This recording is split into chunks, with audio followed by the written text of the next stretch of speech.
মার্কিন যুক্তরাষ্ট্রের ৪৭তম প্রেসিডেন্ট হিসেবে শপথ নিয়েছেন ডোনাল্ড ট্রাম্প। সোমবার এই শপথ অনুষ্ঠানের মাধ্যমে দ্বিতীয় মেয়াদে দেশটির রাষ্ট্র ক্ষমতায় বসলেন তিনি। বার্তা সংস্থা রয়টার্সের প্রতিবেদনে বলা হয়েছে, শপথ নেওয়ার পরেই ট্রাম্প ইসরায়েলি জিম্মির মুক্তির বিষয়ে কথা বলেছেন। এছাড়াও বাইডেন আমলে পশ্চিম তীরে যেসব ডানপন্থী ইসরায়েলি সেটেলার গোষ্ঠী ও ব্যক্তির উপর নিষেধাজ্ঞা আরোপ করা হয়েছিল তা বাতিল করেছেন ট্রাম্প। হোয়াইট হাউসের পক্ষ থেকে এই তথ্য জানানো হয়। হোয়াইট হাউসের ওয়েবসাইটে বলা হয়েছে, ২০২৪ সালের ১ ফেব্রুয়ারিতে বাইডেন আমলে যেসব নিষেধাজ্ঞা দেওয়া হয়েছে তা বাতিল করেছেন ট্রাম্প। এছাড়াও গাজায় যুদ্ধবিরতি চুক্তি নিয়ে সংশয় প্রকাশ করেছেন তিনি।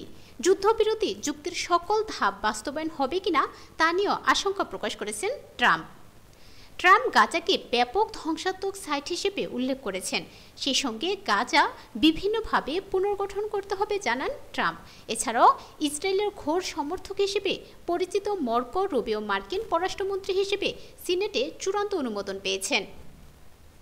এর আগে ওয়াশিংটনের ক্যাপিটল ওয়ান এরেনার মঞ্চে যুক্তরাষ্ট্রের ৪৭তম প্রেসিডেন্ট ডোনাল্ড ট্রাম্প হিসেবে প্রথম ভাষণে বলেছেন, শীঘ্রই বাইডেন আমলের সব নির্বাহী আদেশ বাতিল করবেন তিনি।